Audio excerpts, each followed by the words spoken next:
Ladies and gentlemen, welcome to the latest expansion-packed episode of the Switch It Up show, the every Friday and sometimes dropping during the week video game review program brought to you by the Nintendo Switch, the PS5, PS4, Steam, all the best things, and of course, our friend Glenn. How are you doing this evening? Yes, evening, sir. How are you? It is an evening, in fact.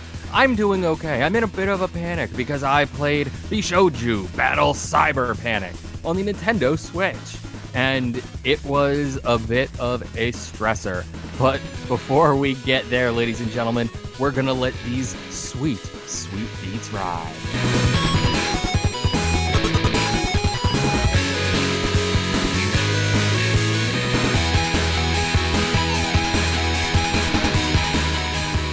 Anamanaguchi, ladies and gentlemen. That's right, the great toss-it tones of a tune-style band.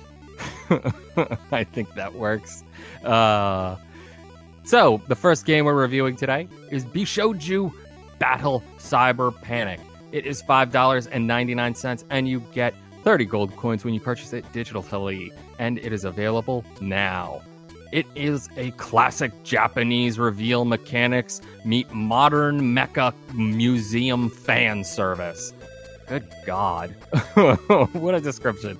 Inspired by the naughty backroom arcades of 90s Japan, Bishoujo Battle Cyber Panic offers the instant gratification of a subgenre that's both easy to learn and fun to master. Start each action-packed stage with a silhouetted girl behind the playfield and dodge enemies while drawing lines that cut away when connected, methodically uncovering the image underneath. It's a game of risk versus reward as you capture as much of the playfield as possible without enemies or bullets crossing your path. Will you whittle away with a smaller and safer zone along the edge, or will you go for the higher scores by cutting into enemy territory?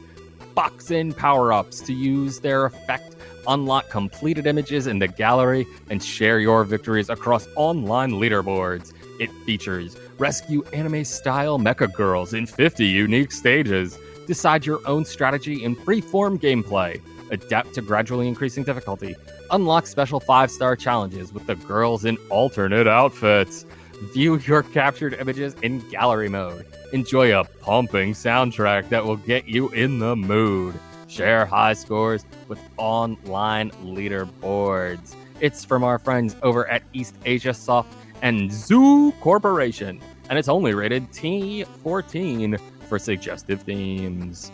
So, ladies and gentlemen, first and foremost, this is another in our classic line of smut games. But I want to say first and foremost that we have definitely played smuttier games than this one. This one is very much a teen-rated game. It feels sort of like the old Maxim magazines, if you remember seeing those in the grocery stores or anything like that. It's definitely not anything worse than you could see on your average day on Twitch. Let me put it like that. So it's not that, risque. It's definitely something you don't want to play necessarily in front of a parent. But, it's there. The images are differing, and, they're drawn well. I'm not necessarily into the anime girls myself. If you are, you'll probably enjoy looking at a lot of these ladies. The music is pretty decent. Biggest problem I have with this game is the overall gameplay. I do not at all like the style of this, not even really a puzzle game. It kind of is. It's like they said, you have to draw lines and you just have to keep working your way back to the edges of wherever your last line was. At first, it took me a second to understand exactly what the line was. I thought somehow I had to draw a line around the image of the person without getting hit. That's not the case. It's just literally cut out squares wherever you can, as big as you want, as big as you're willing to risk, and you'll get a lot more points, and you can do the first few levels relatively easy. However, moving forward, it does get very, very difficult. And for me, the gameplay itself is not fun enough that I was able to enjoy the constant losses that I was suffering. It is very, very slow moving, and it's overly frustrating a lot of the time, especially for this sort of game that I feel this is. It is definitely difficult to master, but I'm sure if you have the patience for this sort of game and you really want to see these ladies, you're going to have a good time.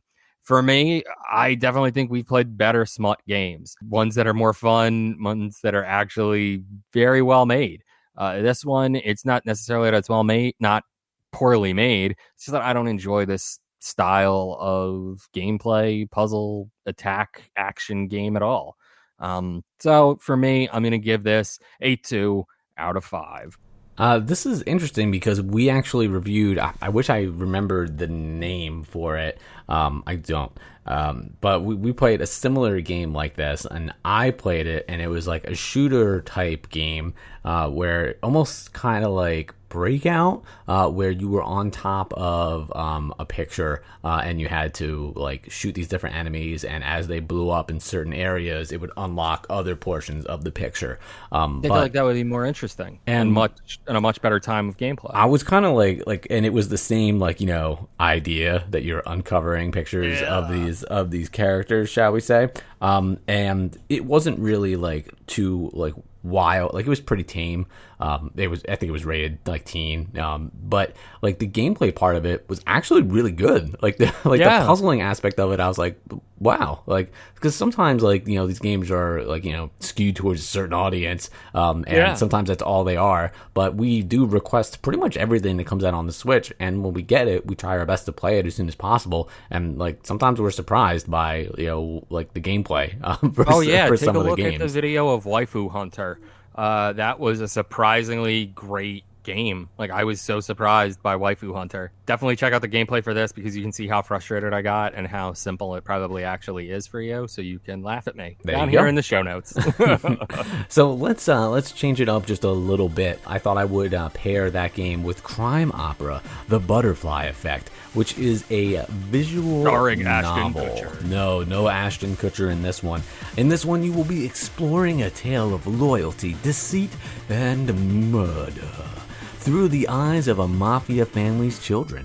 Following the sudden death of a mafia's family matriarch, her sons Gerald and Xander are put on the defensive as former partners threaten to take over their collective business ventures for themselves. See through the eyes of the Gallo children as they witness murders, kidnappings, and other crimes wrought upon their households by their own fathers.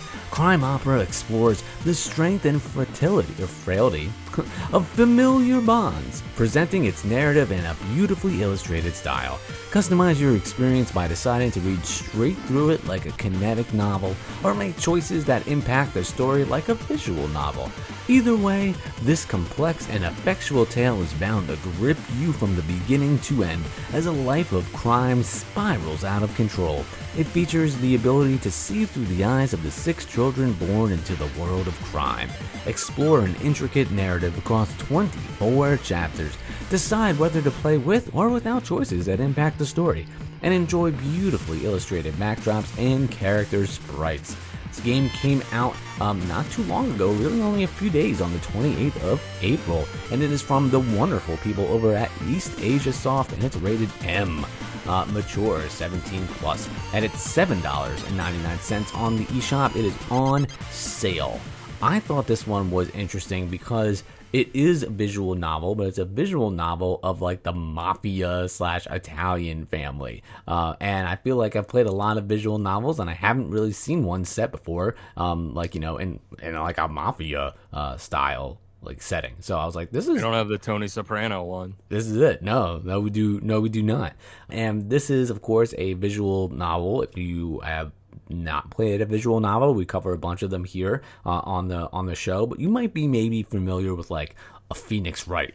Phoenix Wright is a game where you play a lawyer and you make a lot of different choices, and you what's the word where you're interviewing the witness, cross-examine witnesses and gather evidence and stuff like that, and you make objections, and but there's a lot of story to read, but that's very interactive. This one, and that's on a scale. They can be super interactive like that, or it can very well just be a book that you're reading, and it's illustrated, and you're pressing buttons to essentially turn the page. And as you press a button, the characters will move around on the screen, the setting will change, and there'll be dialogue that pops up. I would definitely say that this one is way more of a visual novel than it is a game. by far. I chose to play with the option to be able to make choices in the game.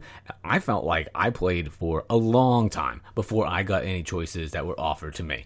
And just the fact that they give you the ability to pick choices or not pick choices kind of makes me feel like the choices don't really matter. In which case, I mean, I would rather you not tell me that they don't matter and just let me choose them rather than having the ability for me to just play through. I also don't like that if you're going to play through that there's no voices. Voices really aren't common in a lot of the visual novels. When they do have them, it's really kind of like a standout. But I feel like if you're going to give me the option to set it for like auto advance and let them tell me the story, let them talk. But that's not one of the choices that you get. You can control the speed of the talking, and you can have it auto advance as well. So as the story unfolds, you can have it like pretty much play out like a movie or like a flip book style like anime, I guess in this respect. But which is cool that you can adjust the speed and you can have it do that. But what you can't do, which is maddening, is you can't adjust the size of the font. And the font's pretty small. I played it handheld mode, so it really wasn't a big deal, but like trying to there were times where I was just watching, I'm like I wish this font was bigger. There's no option to make it bigger. It's not a choice that you get. And it's weird because you can control like, you can control the speed, you can control auto advance, you can control to have choices or not have choices. Why can't I make the font bigger? Even if you look in the screenshots, like the font is super tiny for like a lot of these sentences, and it's just strange. It takes you out of the moment because the idea is that they're presenting this story to you, and all the visual novels are like that. They're supposed to like pull you in, and the fact that they have it set that so that it can auto advance and stuff is really supposed to pull you in even more and like grasp you. But the fact that the font's so tiny, like I felt it was annoying. I was upset. You could tell. I could absolutely tell. Got you heated. But this is cool because like a lot of the visual novels, like they always have like some type of like anime fantastical theme to them.